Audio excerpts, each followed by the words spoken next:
All right, we are recording. And I have with me here today Chris Francis of Chris Francis Tree Care out of Alabama. And we're just going to chat a little bit about what he does and about the industry today and kind of see where the conversation goes. So, Chris, if you want to introduce yourself briefly, just kind of tell people who are listening where you're from, what you do, how you got to where you are today, and then I can kind of, pull at some of the different things that you may mention. Yeah, great. So yeah, Chris Francis, I'm in Daphne, Alabama, which is down pretty far south in the state, right by Gulf of Mexico. I think it's a really great area here. We've got some really great clients, and we've got a lot of people that care about trees. And so, I explain to my guys all the time that it doesn't necessarily have to be a super wealthy, client that hires us. Some of the super wealthy people don't really see the value in what we do. They don't see and others, have plenty of money to burn. And we've got other people that are hiring us that are, living in a, very small house in a poor community or a single wide trailer. What they really have in common is that they see the value in our service. And so that's something that we're constantly trying to push out there and educate people and let them know what we do and why it's important to hire a professional. Yeah, because I mean, anybody can, as we were saying off air, anybody can go around with a chainsaw and a ladder, and you see some crazy pictures in some of the tree groups on Facebook. Sure. But yeah, that happens all the time, and so I began probably 2005-ish, 6-ish or so. I had somebody introduce me to the world of arboriculture, and before then I just knew it as tree cutting. It was just I was using common sense and a chainsaw, and I had no idea that the ISA existed, that the TCIA existed, that there were organizations, that there were licenses. And so, once I was introduced to that world, I just really kind of, grabbed it and ran with it and became a certified arborist in 2008, board certified master arborist in 2015. I just keep acquiring more licenses, more certifications, more qualifications.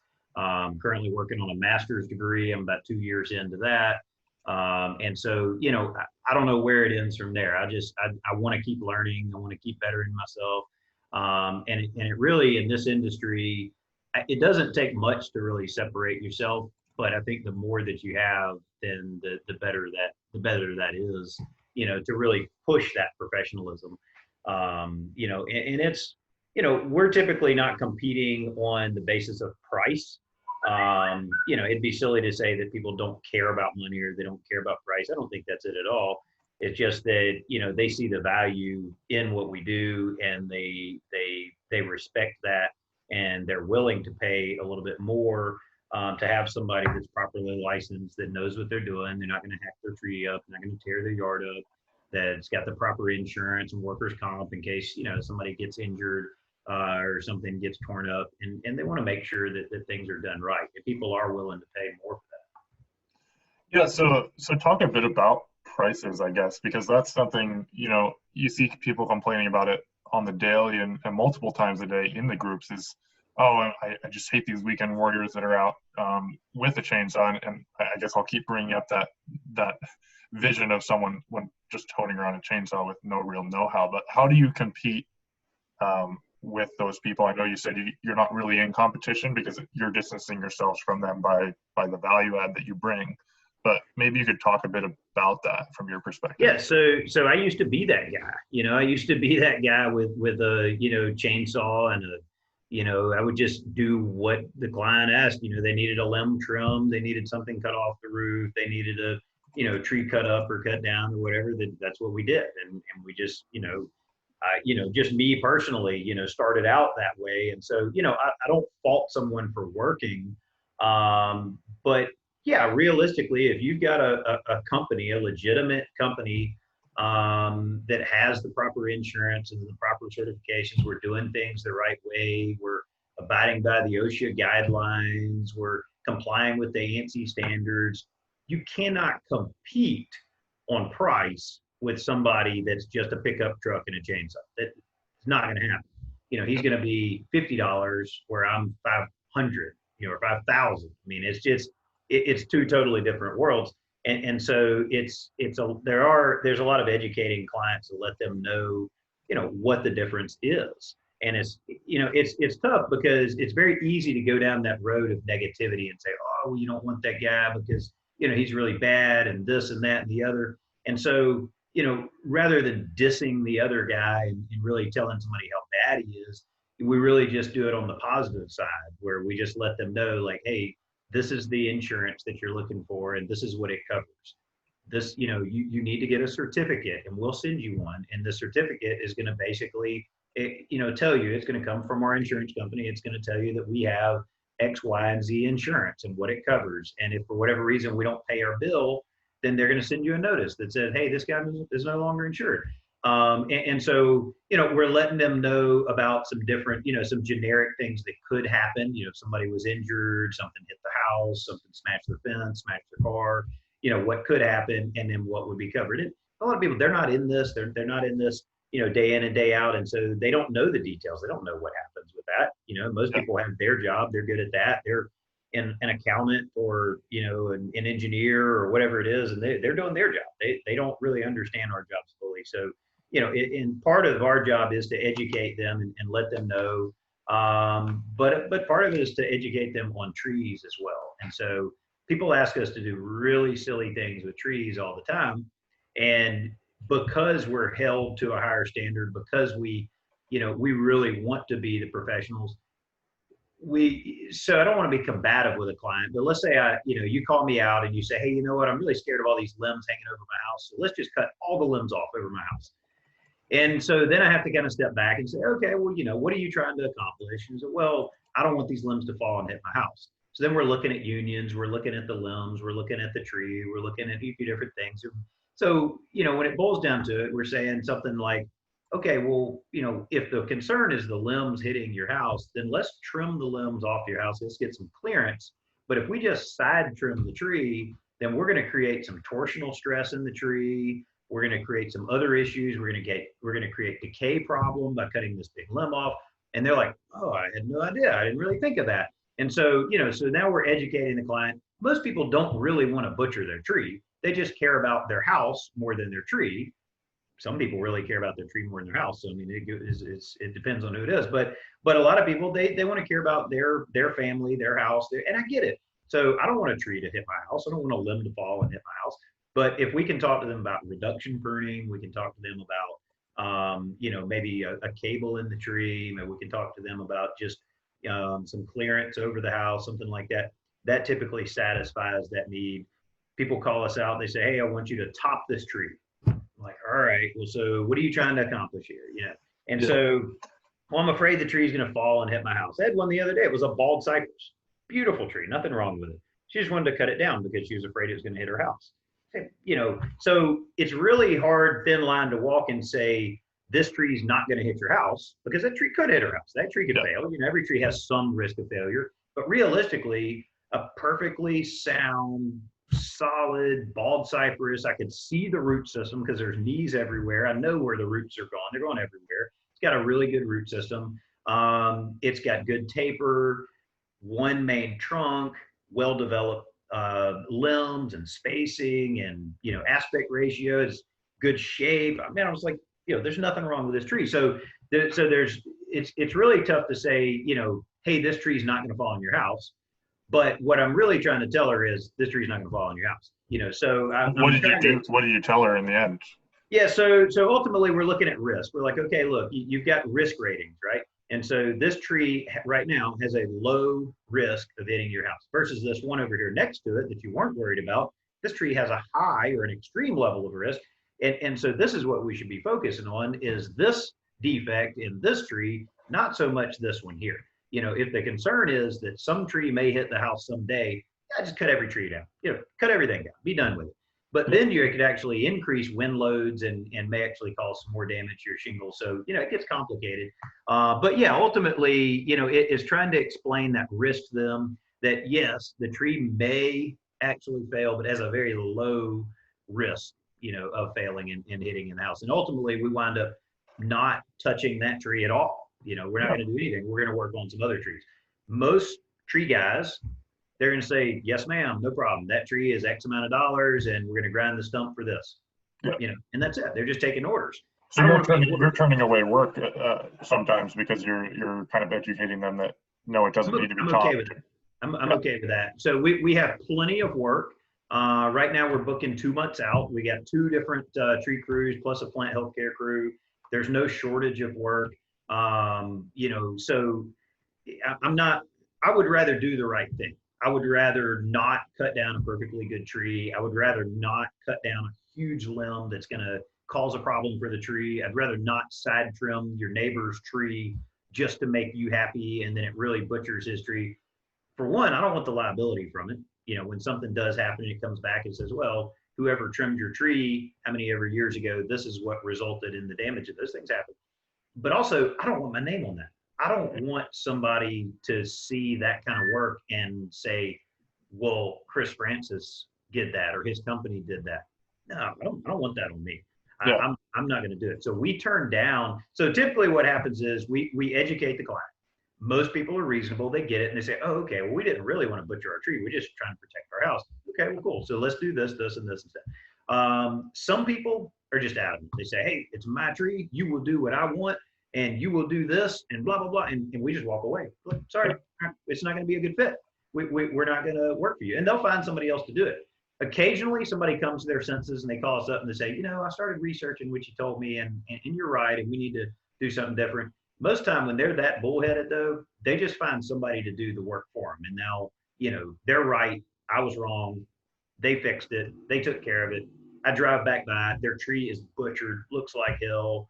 It's rotten from the inside out. It's years and years of problems to come. And so, I don't want my name on it. So, yeah. No, and that's why I kind of drew that out of you, because I know a lot of people, they're desperate, right? Like a job is a job and they need the money. So they're going to take it regardless of what they know is being a good practice in the industry. Right. And that's why I kind of wanted you to talk about that. Because I see people say that all the time. Like, well, if I don't do it, then somebody else will, or, I'd rather have the money to feed my family or whatever. But man, if you're so desperate that you're living day to day and don't have jobs booked up, you've really got to analyze what's going on. You really got to look and say, what is going on here? Why do I not have people wanting my services and booking it well in advance? Am I doing something wrong? Am I running the business wrong? Am I not scheduling right?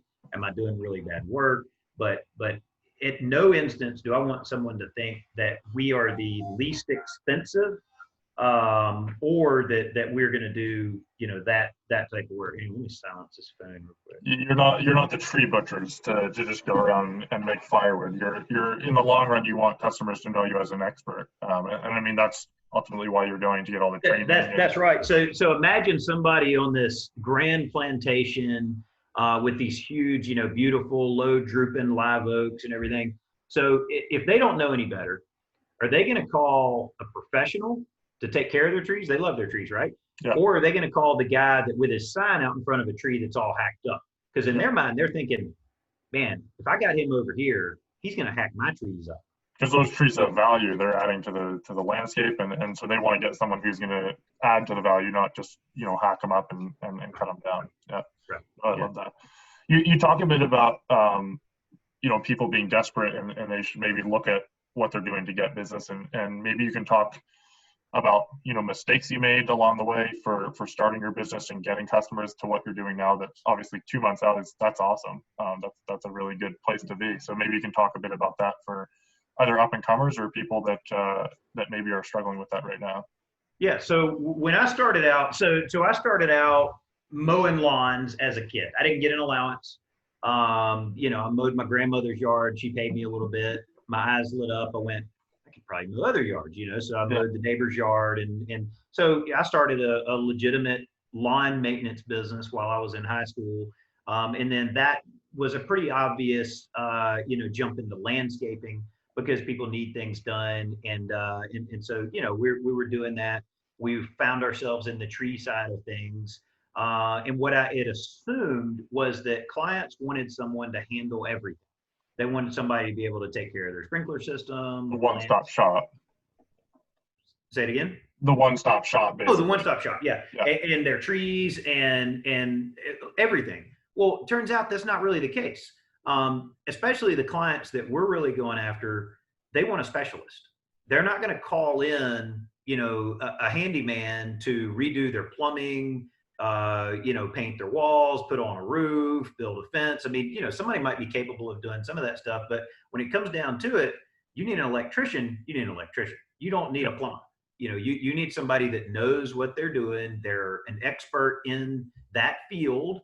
And so as we started, you know, experiencing that, and so we would be mowing somebody's yard for $50 a week, and then we'd pull up and they'd have another tree service out there, you know, removing their tree or pruning their trees or something, and we're scratching our head going, I don't understand. Why didn't they call us? You know, and so what we figured out was that they really wanted an expert. They don't need you know, somebody that can do everything. They need somebody that can do one thing really well. And so I really started focusing in on just trees. I got rid of everything else. We changed our branding. We changed our name, everything else. And so that was a really good move. It's a little bit scary because we had people calling for the work that we had been doing for years, and we're turning them down, and then basically sitting, you know, on our hands waiting for work for the trees. We're like, man, this is kind of scary. Yeah. And it did work out. I probably didn't make that transition smooth enough. Probably should have, you know, had a little bit more security there and lined some more jobs up and kind of phased out some of the other stuff. But what had occurred to me pretty early on too was that the landscape guys, like we were, the landscape guys were constantly talking, interacting with clients. They were, you know, they were wanting things done. They were getting references and there were referrals. And so I realized that other landscapers had the same issue. So, you know, we can start doing their tree work.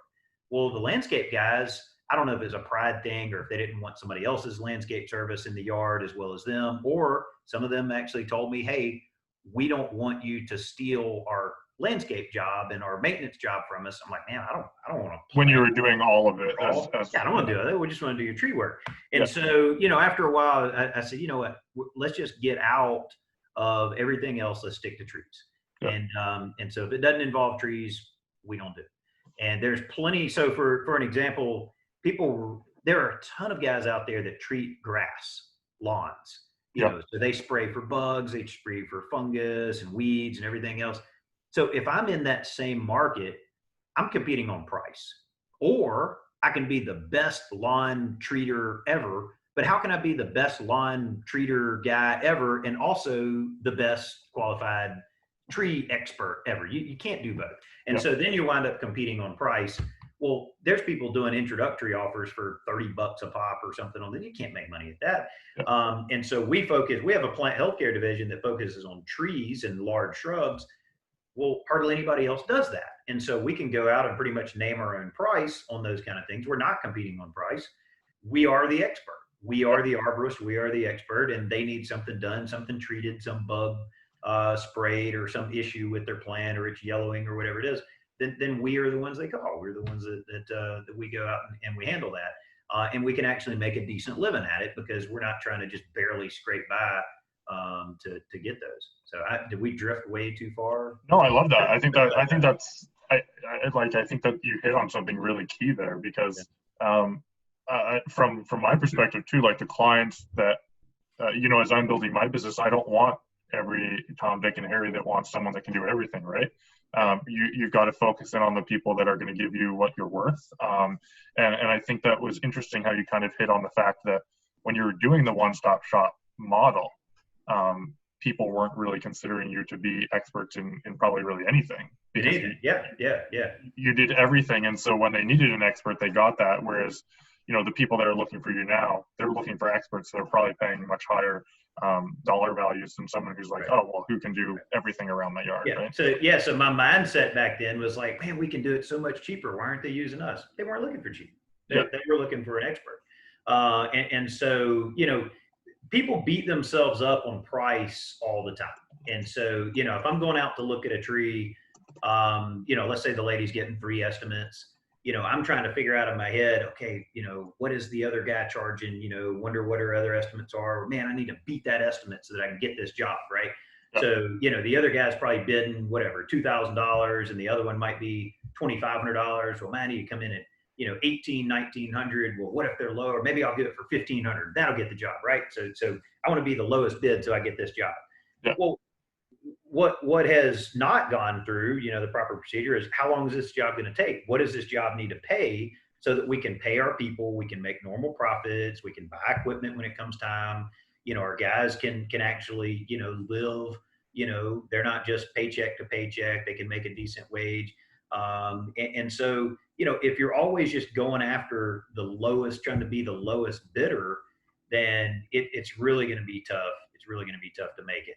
But that being said, you can't be, the middle bidder, the high bidder, and still get the job if you don't have that level of professionalism. If your guys are not properly outfitted in PPE, if they're not trained, if you're trashing the yard, if you don't have the right insurance, workers' comp. And so it does take a little bit of an investment, to really be able to command that premium for sure.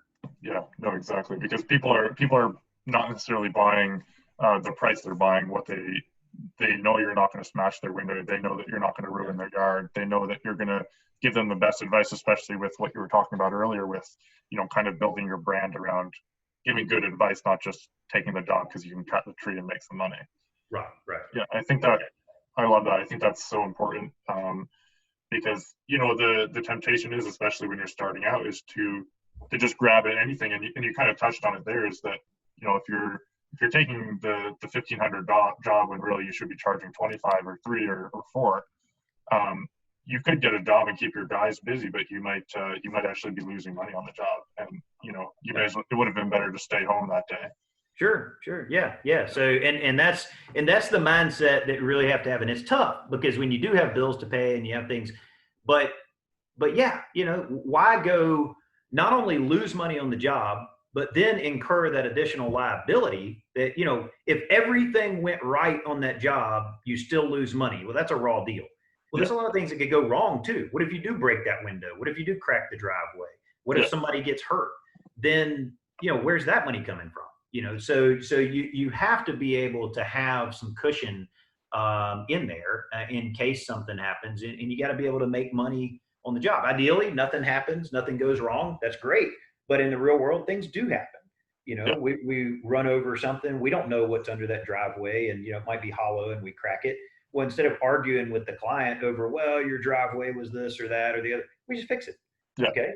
If we run over a sprinkler line or something, and we can argue with them and tell them, well, that wasn't part of the deal. And, we didn't know it was there, and we just fix it. And then we wow the client. It took a few minutes. And we just repair it. And so, those things happen. We've had hydraulic leaks. We've had oil leaks. We've had power steering fluid leaks. We've had, there's those things happen on our end. We really should be minimizing those kind of things. And so we do have newer trucks and newer equipment. But they still happen.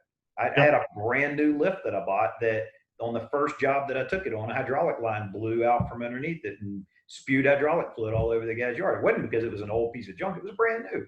Yeah. So, those things happen, but it's how you respond to them. And people get that. People understand that things may break, things may get damaged. It's how you respond to them, and then, how you deal with it, versus if you just try to push it off, or get out from under it, or weasel your way out, or charge somebody extra or something. You're going to get that reputation, and people aren't going to want to use you for that. Exactly. You basically, by fixing their driveway or whatever, you've bought a referral basically, and it hasn't come out of pocket because you've covered it by charging enough. We had one the other day that when we were done, they walked through their fence and it was like a spring. It was like, it was shooting out, and they described it to me. I said, it doesn't sound right. Like something's not right. I talked to my guys. My guys said it was like that when we got there. I believe them. Probably was like that when we got there. But they don't remember it being that way. I said, you know what? Let me just go out there and check it out. And so I looked, and it was, as soon as you hit the hinge or the latch, bam, it just shot out. I said, man, what is going on here? And so I looked. The adjustment was right. It was where it was needed to be. We didn't hit it or anything. I looked at the hinges, and there's a rock jammed between the gate and the post, and it was acting like a spring. It was pushing the gate out. I removed the rock, told them that I removed the rock, and now their gate works fine. They love me. And they're like, oh, it's great. But you know, it's, you know, yes, it took time out of my day, and I went over there and fixed it, but it was a very simple fix. And, you know, they were ecstatic about it. And so it's those little things that people, you know, really, really, you know, brag on you about how you respond to, you know, the times when things don't go right. Going that extra mile basically to win over their trust and their, you know, their future business and hopefully referrals. Yeah. No, that's awesome. So the other thing is, if you're the low bidder, it's really hard to come up with the money to be able to pay your people well. And if you're paying your people peanuts, then, you know, they're going to go somewhere else. They're going to get a job somewhere else that pays better, that has benefits, that's just, you know, and so in order to retain good people, then you got to pay them well, and you got to give them benefits, and you got to treat them well. And so, you know, like I'm taking my guys on a fishing trip next weekend, deep sea, and, you know, it's just things like that. And I've had people that work for me tell me, man, I've never had a boss do anything like this for me. And they're very appreciative. I can give them the money, you know, but then, you know, they just apply that to bills or buy more baby food or diapers or whatever. And so they don't really get the enjoyment, you know, and some of them might, but, you know, those little things add up, doing those extras, buying them lunch every now and then, you know, just showing that appreciation, talking to them with a level of respect. You know, for me, I know a lot of guys they want their guys to be able to buy their own gear, their own equipment. And for me, it's different. I want to buy everything. If you're using it at work, I want to buy it. I buy their chainsaw pants. I buy their helmets. I buy their saddles or ropes or gear, everything. And if they need something and it makes sense, they don't buy it. And, you know, that's what I'm here for. I buy their boots, everything. And so, you know, I want to be able to provide that, you know, for our guys so that when they get their paycheck, they can spend 100% of their paycheck on whatever they want to spend it on, whether, you know, they want to invest it or, you know, use it, or, you know, they can take it to the casinos and put it all on red or black or whatever. I don't care. It's not my thing. That's their money. They can do with it whatever they please. But, you know, if you're having to take a part of your paycheck and go buy gear and saws and equipment that you have to then turn around and use at work, well, that, you know, to me, ideologically, I think that's a problem. And it's a problem in the industry because so many companies do rely on their people to do that. And, you know, I'd rather just do that for them. And I think they see that. So like my foremen and my managers get company vehicles that they're taking home. Mostly, you know, so they could respond to an emergency if need be or whatever. But it's a benefit. It's a perk. You know, they're not burning the wheels off of their car and their own gas and everything. And so, you know, we've got a bunch of extra little, you know, benefits like that people really think like, hey, you know what, this is worth something. This is worth the place to be. Yeah. Yeah. No, and I think it speaks to a poverty or a growth mindset on your part as the business owners. Like, you know what you want and what you need from your guys, and so you're willing to put out so that they do the same for you day in and day out. I think that's really important. Well, my main thing is I want to retain them. I find good people and I want to keep them. So I don't want to lose them. I've lost guys in the past. They go to work for railroad or municipality or utility or something. They say, man, they offered better benefits, better pay. You know, and so, you know, I started thinking about that. It's like, man, you know, how can I afford that? It's really expensive, but how can I afford not to? Yeah. You know, I don't want to constantly go through people. I don't want to train them to do exactly what I want and then they're gone. So, you know, I want to retain people. I don't want to hold them hostage. I want them to stay here because this is the best thing that they could do. This is the best job. You know, this is the best fit, and they really like it here. I want them to enjoy coming to work. And so, you know, if they don't, then, you know, that they're not going to stay here. So.